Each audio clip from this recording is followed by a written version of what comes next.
Hello, all. I wanted to have a discussion with you all today about intelligence and intelligence testing.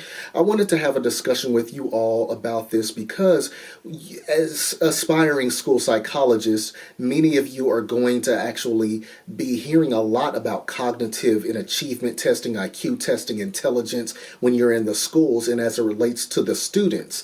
And I just wanted to have even a broader discussion about intelligence as it relates to some of the professions that we kind of hold up as the most intelligent, specifically physicians. There are so many different types of physicians. You have everybody from, neurosurgeons to orthopedic surgeons to radiologists to psychiatrists to family doctors, oncologists. You have many different doctors, and there are even debates about which doctors are the most intelligent doctors. But I wanted to have a discussion about intelligence because we tend to have this very linear, very rigid construct of intelligence in the United States. We have this Western construct of intelligence wherein if you are good at math, if you are good at science, if you are a physician, then you're automatically the smartest person in the room. And I don't think that that's necessarily so.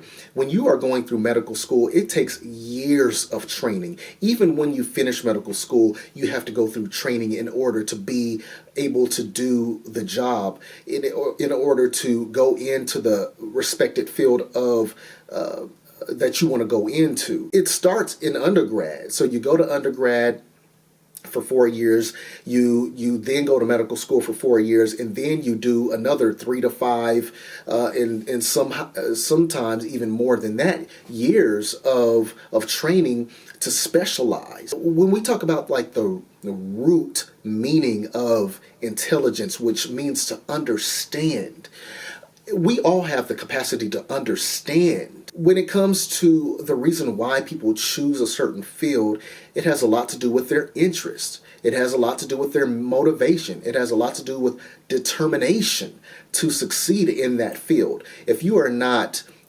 interested in medicine, then why would you go to medical school? There are many videos about why individuals should not go to medical school. And at the top of that list is for money.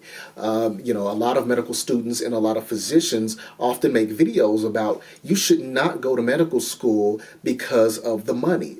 One of the reasons why is because it takes a lot of hard work. Nobody enters medical school knowing everything about the field that they want to go into. It's just not possible. Even if you've been in that field for, 15, 20 years, you're not going to know everything.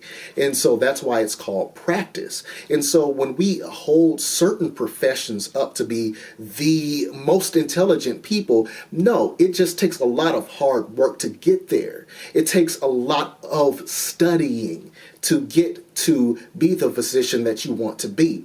Now, some people may grasp certain concepts easier than other people, but that doesn't make those people smarter.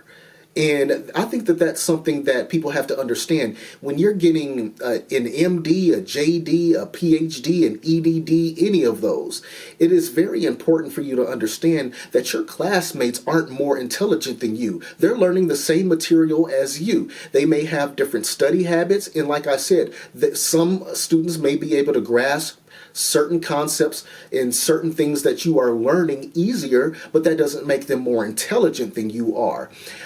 The Western construct of intelligence, wherein if you're good at this and you're good at that, that makes you more intelligent than other individuals, is just not so.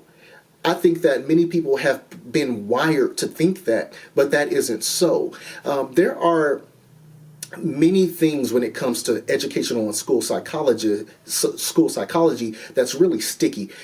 Educational and school psychology has a very sticky history in terms of intelligence because so much of educational and school psychology revolves around intelligence and the cognitive and achievement testing.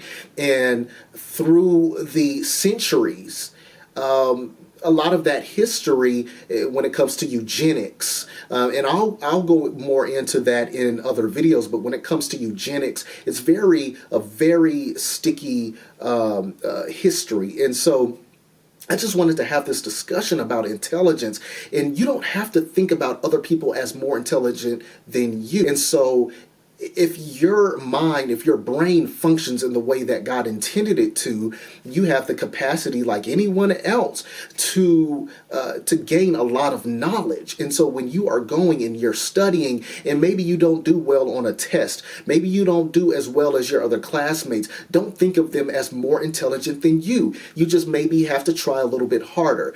Maybe you feel like you've tried the hardest that you can. Well, maybe you have to try a different way in order to gain the knowledge that you are trying to gain. Even if you see those people on Jeopardy, those people who have had to study year after year after year to gain that knowledge base, they are no more intelligent than you. If you were interested in all of the history and stuff that those people were interested in, then you could very well end up on Jeopardy as well. All right, so I hope that you all enjoyed this video. I will be back soon with more videos. Thank you.